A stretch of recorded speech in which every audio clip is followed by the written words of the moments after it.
Proper ஆட்டிடியூடுன்னா ஈஸ்வரார்ப்பண புத்தி. எது எது செய்கிறோமோ, எதெல்லாம் வாழ்க்கையில் வந்துட்டுருக்கிறதோ நான் ஆசிக்காமே, நம்ம நல்லதை ஆசிக்கலாம், நடக்கல என்னன்னு எனக்கு சம்பந்தம் இல்லை. நான் நல்லதை ஆசிக்கிறது நல்லதுன்னு என்ன சொல்லிட்டேன்னு, எனக்கும் நல்லது, நிறைய பேருக்கு நல்லது. எனக்கு பிரியமாக இருக்கிறது இல்லை.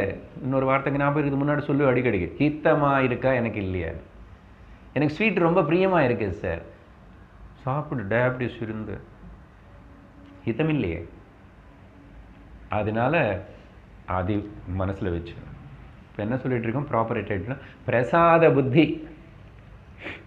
பிரசாத புத்தி எது வந்தால், என் குடும்பம் இப்படி இருக்கு, இது இப்படி இருக்கு, அது அப்படி இருக்கு, இப்படி இருக்கு, எனிதிங் என்ன நடந்தால் கூட அது அந்தந்த அனுபவம் என்ன ஆன்மீகமாக